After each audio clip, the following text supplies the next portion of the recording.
लेके आए हैं कोर्स एडिक्स की तरफ से सेकेंड ईयर इनऑर्गेनिक केमिस्ट्री का एक और अहम टॉपिक, और वो टॉपिक है solubility and thermal stability of alkali metal compound. तो ये याद रखिए, जो हमारे पास सॉल्युबिलिटी होती है, सॉल्युबिलिटी और थर्मल स्टेबिलिटी, तो जिन फैक्टर पे ये डिपेंड करता है उस फैक्टर को सबसे पहले हम एक्सप्लेन करते हैं। तो अल्कली मेटल के लिए जो सॉल्युबिलिटी होती है वो याद रखिए, वो आयनिक करैक्टर, अगर आपके पास आयनिक करैक्टर ज्यादा हो, कंपाउंड के आयनिक करैक्टर ज्यादा होते हैं, आयनिक करैक्टर ज्यादा होते हैं तो सॉल्युबिलिटी जो है, सॉल्युबिलिटी वो ज्यादा होगी। अब देखिए, हमारे पास कुछ डिग्री ऑफ कोवेलेंट करैक्टर होते हैं। सपोज हमारे पास यहाँ लिथियम कार्बोनेट है, यहाँ सोडियम कार्बोनेट है, यहाँ पोटाशियम कार्बोनेट है, यहाँ रुबिडियम कार्बोनेट है। तो देखिए, यहाँ इस लिथियम की जो चार्ज डेंसिटी है वो सबसे ज्यादा है। चार्ज डेंसिटी के बारे में हमने आपको समझाया है पहले कि चार्ज डिवाइडेड बाय साइज। तो देखिए, चार्ज सब पे +1 है कैटायन पे। तो ये जो कैटायन है इसका स्मॉल साइज का होना और एनाइन का लार्ज साइज का होना, तो कैटायन क्या करेगा, इस इलेक्ट्रॉनिक क्लाउड को अपनी तरफ लुभाएगा, अट्रैक्ट करेगा। तो इसकी क्या हो जाती है, इसकी होती है पोलराइजेशन पावर। और लार्ज साइज एनाइन जो होता है उसकी क्या होती है, पोलराइजेबिलिटी। तो अब देखिए, अगर कैटायन की पोलराइजेशन पावर ज्यादा है और एनाइन की पोलराइजेबिलिटी ज्यादा है, तो होगा क्या, उसमें degree of covalent character produce होते हैं। ऐसे कंपाउंड में डिग्री ऑफ कोवेलेंट करैक्टर मौजूद होते हैं। जिस तरह के सपोज आपके पास लिथियम है, लिथियम आयन है, तो इसकी पोलराइजिंग पावर जो है सबसे ज्यादा है अल्कली मेटल में, इसकी ज्यादा। क्यों? क्योंकि चार्ज डेंसिटी इसकी ज्यादा, क्योंकि स्मॉल साइज होता है इसका, और जो एनाइन होता है वो लार्ज साइज होता है, तो इसकी पोलराइजेबिलिटी ज्यादा। तो लिथियम जब आयोडीन के साथ आयनिक बॉन्ड बनाता है तो इसमें डिग्री ऑफ कोवेलेंट करैक्टर ज्यादा होते हैं, डिग्री ऑफ कोवेलेंट करैक्टर ज्यादा होते हैं। तो ये याद रखिए, अगर हमारे पास लार्ज साइज कैटायन हो और स्मॉल साइज एनाइन हो, तो ये याद रखिए यहाँ पर आपके पास आयनिक करैक्टर मौजूद होते हैं, वो कंपाउंड आयनिक होते हैं। और इसका ताल्लुक कि जिसमें आयनिक करैक्टर ज्यादा होते हैं तो उसकी सॉल्युबिलिटी जो है वो ज्यादा होती है। जबकि थर्मल स्टेबिलिटी जो है वो डिपेंड करता है, ये याद रखिए, soft hard acid base concept के साथ। Soft hard acid base concept ये बताता है कि अगर आपके पास लार्ज साइज कैटायन हो और लार्ज साइज एनाइन हो, इस तरह से स्मॉल साइज कैटायन हो और स्मॉल साइज एनाइन हो, तो वो एक दूसरे को क्या करता है, स्टेबलाइज करता है। लेकिन अगर आपके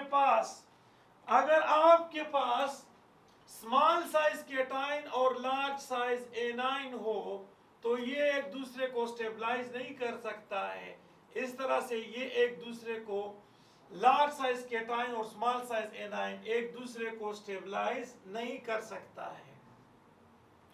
तो थर्मल स्टेबिलिटी जो है वो, अगर कैटायन और एनाइन का साइज अगर वो सेम होता है तो समझो कि वहां पर थर्मल स्टेबिलिटी ज्यादा होती है। सो देखिए, आपके पास है lithium sulphate, sodium sulphate, potassium sulphate, rubidium sulphate, caesium sulphate, जब हम ऊपर से नीचे जाते हैं तो इसकी सॉल्युबिलिटी इंक्रीज होती है।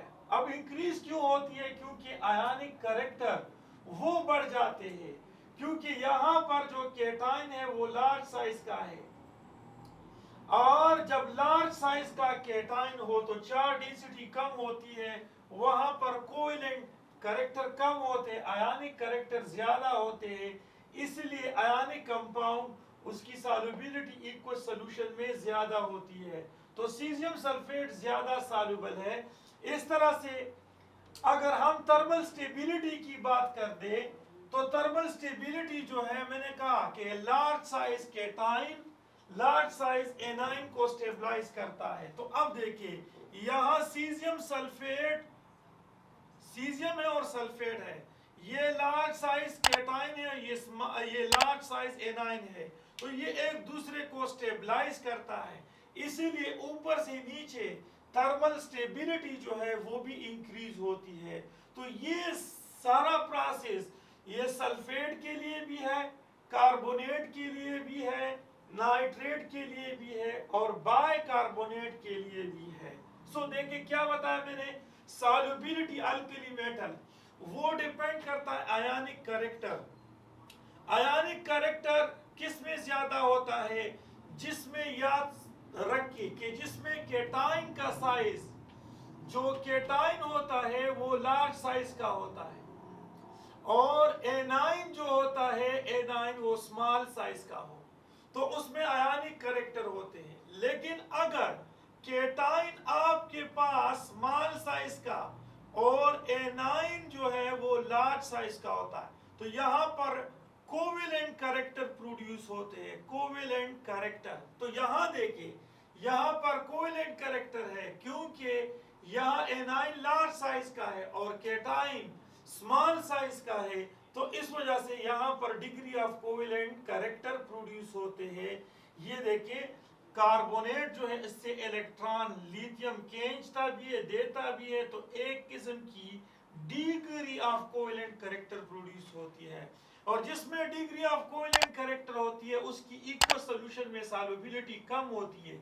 ऊपर से नीचे आओगे तो आयनिक कैरेक्टर बढ़ जाते हैं, सॉल्युबिलिटी बढ़ जाती है। लेकिन थर्मल स्टेबिलिटी वो भी बढ़ती है, क्यों?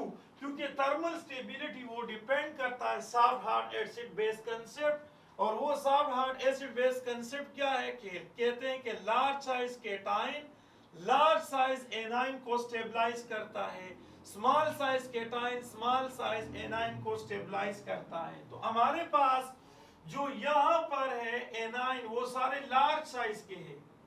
तो अब अगर ऊपर से नीचे हम जाते हैं तो ये देखिए ये लार्ज साइज, ये लार्ज साइज, ये carbonate large size, sulphate large size, इस तरह से आपके पास जो केटाइन है, ये सीजियम, ये केटाइन भी आपके पास लार्ज साइज है। तो लार्ज साइज केटाइन और लार्ज साइज एनाइन एक दूसरे को स्टेबलाइज करता है, तो थर्मल स्टेबिलिटी जो है वो large size cation large size A9 ये बहुत ज्यादा स्टेबल होता है thermally, small size cation small size A9 वो थर्मली स्टेबल होते हैं। तो इस वजह से हम कहते हैं कि थर्मली स्टेबिलिटी भी ऊपर से नीचे जो है वो इंक्रीज होती है। So this is the total story about the solubility and thermal stability of alkali metal compound. Okay, thank you for watching this video. Allah Hafiz.